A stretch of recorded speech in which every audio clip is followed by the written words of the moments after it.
You mentioned growing up through some hardships and stuff like that.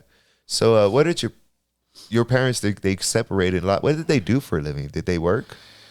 Yeah, my dad, to this day, he's still a carpenter. He kind of just does, he'll do drywall, he'll do roofs, he does floors, and he's super handy, and he's such a smart man. Such a smart man. He just has addiction issues. My mom, I don't know if I necessarily ever remember like a particular career path for her. More of it was like, I think she had like a cleaning service at one point when I was young with her, like her and a friend. And then she would work at like sandwich shops and stuff. So never like, this is going to be my career. It's more like, I got to provide for my kids. Yeah. So mom and dad were just off and on all the time.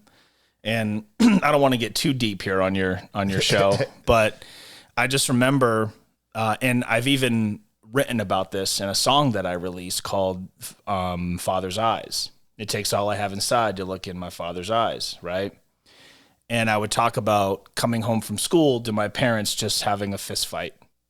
And my little sister's in the corner and she's crying, And thinking about it now messes me up, And it's stuff that even if you don't necessarily remember it, it is like baggage.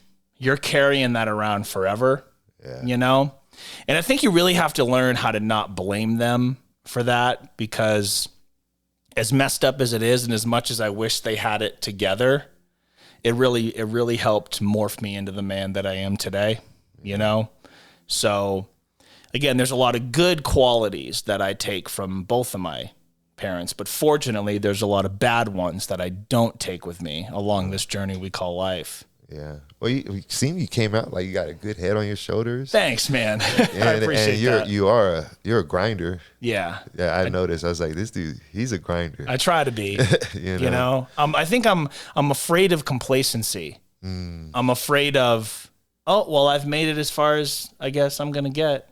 Because then you're like, you start to just like settle. And I think I want to do that when I'm much older. Yeah. You ever think about legacy? Man,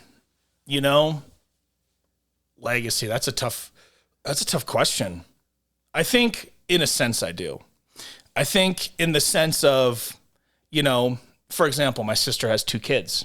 I think in the sense of just trying to show them that, well, Uncle Jeff, he was able to, oh my gosh, look at all the things that he was able to do and all the fun things he was able to, I want them to be able to see that and know that they can, because I feel like, and I'm sure there's some people listening to this right now that can relate. It seems like your family only has ever gotten so far. And then if you don't remove yourself from that environment, you're kind of just going to become a product of your environment, right? And in the sense of legacy, I just want to be looked at as making it, look okay and feasible for my nephew and my niece and whoever's next to go out and actually go for what they want to do. I want to be kind of like that bridge. Like if he did it, there's no reason that I can't. Yeah. No, I can understand that. I have 2 replies. Yeah.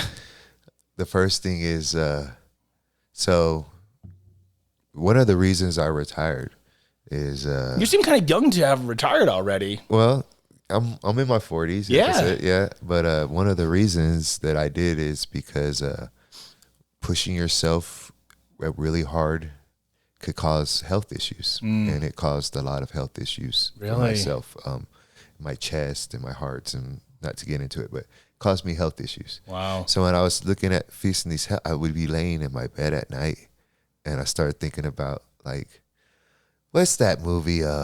Is it Achilles, where she tells him, the Trojan, she tells him you can go to war and die and be remembered forever. Yep. Or you could be forgotten. Yeah. I started thinking about that in my head. I was like, damn, when I die, I want to be forgotten. No, I don't want to be forgotten. Like, I want my kids to remember me, but then my grandkids, eventually I'm going to be forgotten. Yeah. And I started thinking, damn, I need to leave some kind of legacy out here. Like, you know, that's why one of the reasons I started the podcast. I was like, I got to leave something behind. I hear that, man. Like, one of the things that I learned from my best friend Dave was like, document everything. Yeah. So almost my entire career, right, has just been, like, every day I film something. And even if it doesn't live online, it lives on these drives that I have. And I'm sure you have a bunch, just full of shows and stuff. Yeah. You know, and think in 20 years or even after you're gone, all of this stuff, even as weird as it might sound, this conversation we're having right now is going to live on the internet. Yep. And your kids and their kids and their kids are going to be able to watch it. Yeah. And say, damn, he was good at what he did. Yeah. That's right. How cool does that feel, bro? That's crazy, right? Right? Man, that's wild. But I think about the internet all the time too. It makes me think about how lazy kids are sometimes. I know I'm like one of them gropey old man. Yeah. Yelling at the clouds. Yeah. Like, cause for example, the podcast, I've done running business. I didn't know what a Sony camera was, what a mic was, like nothing. So I just was like, man, how am I going to do this? I started typing. I was like, oh shit, you just type in the internet.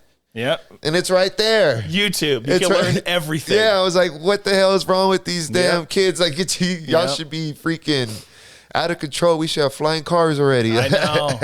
But it's a generation now that would rather have Jordans on their player in 2K than on their actual feet. Yeah. And that boggles my friggin' mind, dude.